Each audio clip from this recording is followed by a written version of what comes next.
Welcome to Not Milk Never Milk. Subscribe if you're lactose intolerant. In this video, I will explain how to approach using a smartwatch in an exam. First, always check your educational institution's specific policy regarding electronic devices before your exam.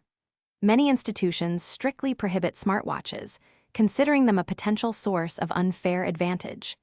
It's crucial to understand these rules to avoid any issues. Generally, simple, non-smart analog watches are permitted for basic timekeeping, offering a safe alternative for managing your exam duration.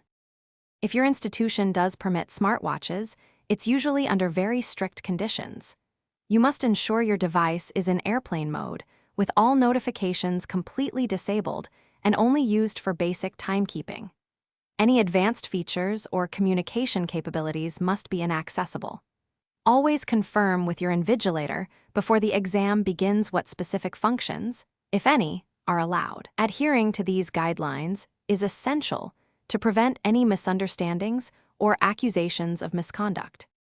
The risks associated with unauthorized smartwatch use during an exam are significant.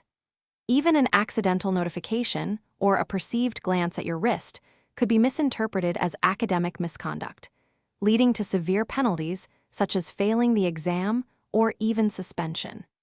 Invigilators are highly trained to identify and address any suspicious activity involving electronic devices. It's simply not worth jeopardizing your academic standing for the convenience of a smartwatch. To ensure a stress-free exam experience, the safest and most recommended approach is to leave your smartwatch at home or securely stored in your bag, completely powered off. Instead, rely on a simple, analog watch for accurate and reliable time management throughout your exam.